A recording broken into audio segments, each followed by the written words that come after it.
Hi guys! So welcome to my kung saan mo man napapanood ang video na to sa YouTube ko man or sa TikTok or sa Facebook. Hello and welcome, and please don't forget to follow me or subscribe or yung feeling ang daming subscriber.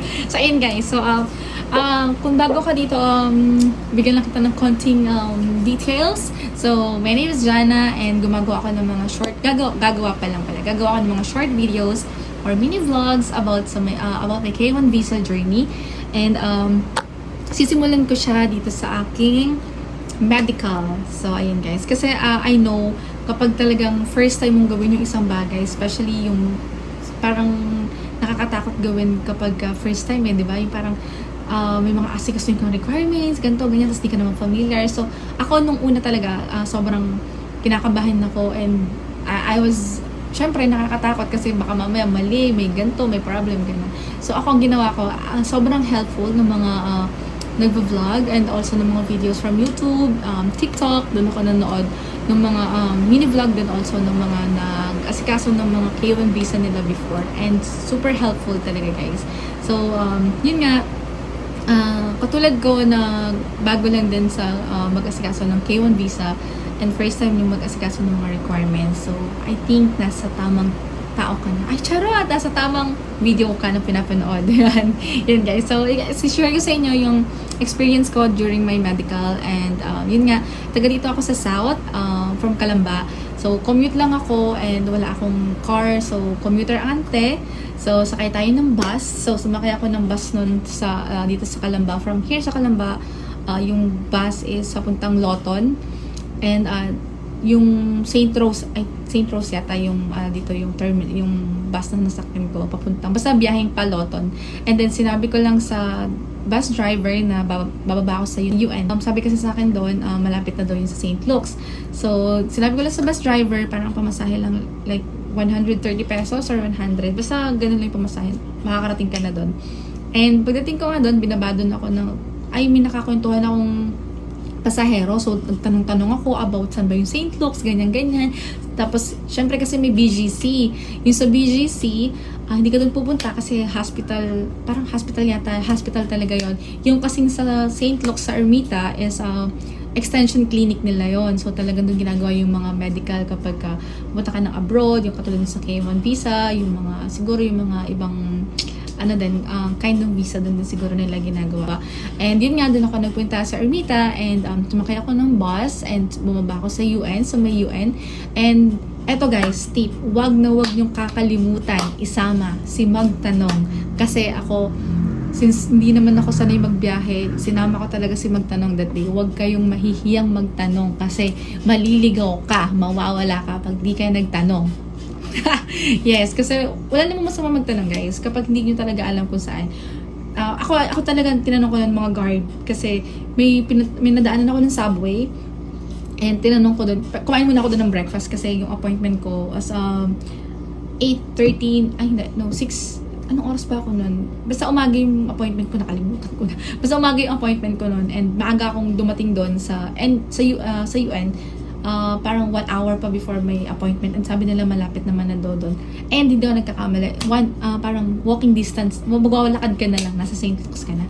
So kumain muna ako sa subway and then I asked the guard kung saan po ba yung St. Luke's, and yun naman, swerte ko naman kasi talagang i-guide niya ako paano papunta doon, tinuro niya dito, ganyan, ilang stoplight, and naglakad na ako from there, and nagtanong din ako kung saan kanto na ba ako titigil or saan ako liliko, and nakarating naman ako ng St. Luke's. And maaga pa ako dumating noon, pero hindi ka na nila pag-iintayan, or kasi pagdating mo doon, dire-diretso kahit pa sobrang aga ng appointment mo or mamaya pa yung appointment mo, basta pag dumating ka doon, dire-diretso na agad. So dumating ako doon 30 minutes ako maaga, and hindi naman kailangan mag-fasting.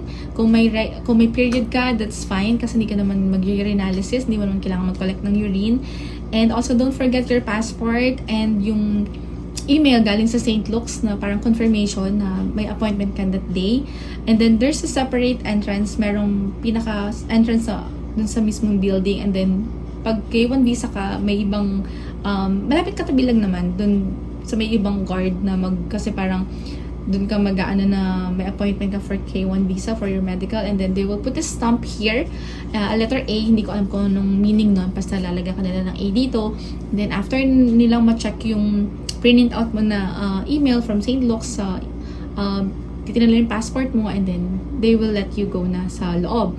And then meron doon may photo booth, parang pipicturean ka nila doon, and then tanggalin yung earrings, patanggal yung earrings nila, yung earrings mo. So ako ang ginawa ko na hindi ko na muna binalik yung earrings ko unless hanggang matapos yung medical ko, kasi sa x-ray bawal din mag earrings, bawal yung mga necklace, ganyan, tatanggalin mo din talaga yun. So ako hindi ko, tsaka na siya na binalik after na nung medical ko.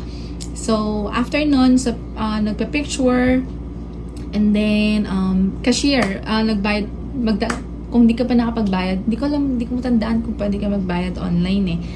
I'm not sure, pero check nyo guys yung website ni St. Luke's, and doon nyo na lang i-check. Pero doon ako nagbayad, and then 18,000, magkano ba yun? 18,540 yung binayaran kong medical fee dun para sa medical ko that day. And then after nun, nag-start na ako magpa-medical, and then meron dong may parang aabutan ka doon ng may isang sa reception, pupunta ka sa reception, papasa mo yung mga papers na kailangan mong ipasa, and then medyo naano ako doon kasi batuhan agad ng tanong, kasi hindi naman siya pero medyo nakaka-intimidate, parang nakakaano kasi ang laking mama nung nandun, tapos ang laki ng boses niya, parang wait lang, parang natatakot ako sa mga pero as long naman na tama yung mga isasagot mo at ikaw naman talaga yung magpapamedical, hindi mo kailangan kabahan, and alam mo naman yung mga details about your fiancé at ikaw talaga yun, and yung mga details mo tama naman doon, hindi ka kakabahan. So ganun naman agad, parang makaka-experience ka na agad ng mga tanungan, parang sa interview sa embassy, ganun daw eh. So ayun, after doon sa reception, parang may pinirmahan lang ako, ganyan, and then binato na nila ako after dun sa reception, binato na nila ako sa nurse, binipi ako, ganyan, and then after nun, dun naman sa may isang room, sa eyes naman yun, parang you're just gonna cover your left eye and your right eye, and then may babasahin ka mga letters sa monitor, ganyan, and then physical exam sa doctor din, history, tatanungin ka about sa family history mo, about din sa your medical history, kung nagkaroon ka ba ng ganitong sakit, ganyan, basta titinan nila kung meron kang sa akin chinag ako kung meron ba ako ditong mga scars sa ganito. Yan, very important, very yata crucial kapag meron kang scars sa ganito, kasi parang I'm not sure, pero nakita ko doon sa mga ibang vlog, parang iaano ka nila sa ibang doctor pa, ganyan. Pero ako naman, wala naman akong ganun, so wala naman ako naging problem, and tinanong lang din naman ako about sa medical history ko, and then I just answered lang, sagot lang ako ng sagot ko nung tinatanong sa akin, and then nag-x-ray, afternoon x-ray na, and then that's it. Yun lang yata yung ginawa ko ng first day, yeah. And then tinawag na ako dun sa isang may mga nagko-collect ng mga papers, and then after that sinabi sa akin, sige ma'am, balik kayo tomorrow for your second day for possible na immunization. So ko parang 10 AM tapos na ako. So what, tapos na? So bumalik ako, hindi ako makapaniwala tapos na. So confirm ko, for bukas po ba, tinanong ko kung for na yung kinabukasan, kung may gagawin pa ba. Sabi niya, no ma'am, possible for na po yan, for possible immunization na po yan. So, tapos tinanong ako kung may babayaran ba ako, ganyan, kung may babayaran ba sa immunization. Sabi naman sa akin nung ma'am, wala kayong babayaran kasi kasama yun sa medical, sa fee na binayaran nyo, and pag may nagsingil sa'yo, sabihin nyo po agad sa amin, i-report nyo agad sa amin. So guys, wala kayong babayaran sa immunization, and yeah, kapag may nagsingil sa inyo, isumbong nyo agad, kasi walang bayad yun. So, second day, bumalik ako June 11. Nagstay na lang ako doon, malapit sa St. Luke's. Doon ako nagstay. I will make a separate video about about sa hotel na pinagstayan ko doon. 5 minutes lang guys, yung layo niya doon sa St. Luke's na, yung hotel na pinagstayan ko. So, second day ko, pagbalik ko doon, pagpasok ko, inabot ko lang yung paper, may bibigay kasi sa yung paper na parang may nakalagay doon kung ano yung gagawin mo the next day. So pagdating ko doon, inabot ko sa guard, And hindi ka na doon sa kabilang gate pupunta. Doon ka na mismo sa main entrance. Parang doon sa isang malaking entrance ka na babalik. Na daan. So, pag abot ko nun, sabi sa akin ng guard, ma'am, kamusta? May result na po ba yung medical mo? Ganyan. So, ko, kuya, sir, wala pa po. Today ko pa lang siya babalikan. Tapos sabi niya sa akin, ma'am, congrats. Congrats po, walang problem sa medical mo. Sige, thank you naman. Parang, yung kaba ko nung araw na yon, parang, wah, kuya, thank you sa good news, ganyan. So, sabi niya sa akin, wala doon problem, so hindi ko kailangang umulit, ganyan.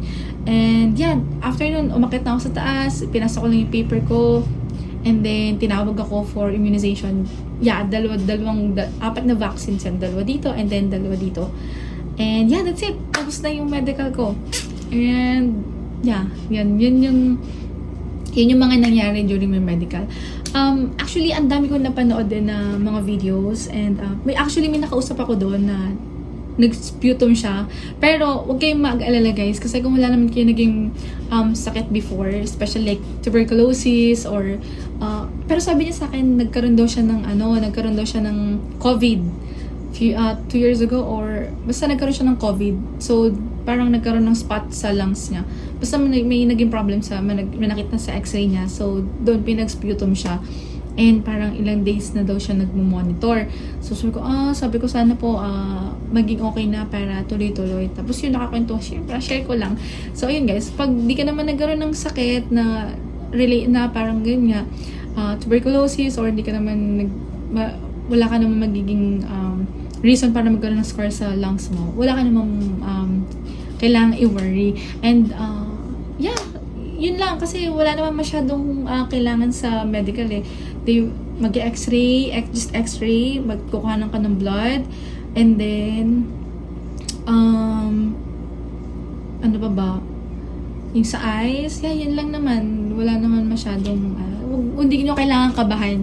Kasi akala ko nga nung una takot ako. Pero nung natapos ko yung medical, sabi ko, wow, yun lang pala yun. Akala ko sobrang parang nakakakaba. Pero, yeah, yun lang naman.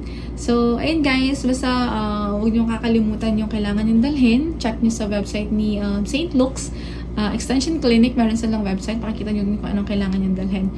And also, kailangan alam nyo din yung appointment kung kailan yung interview for your visa, kasi they will ask about it.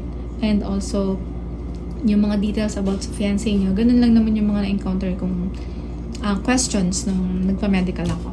So, yun guys, stay healthy, and huwag kayo masyado mag-overthink, kasi saglit lang yung medical, and I'm sure magiging okay yung result ng medical ninyo. And good luck sa mga K1 visa ko na nag-aasikaso sa journey natin, guys. See you on my next vlog. Bye!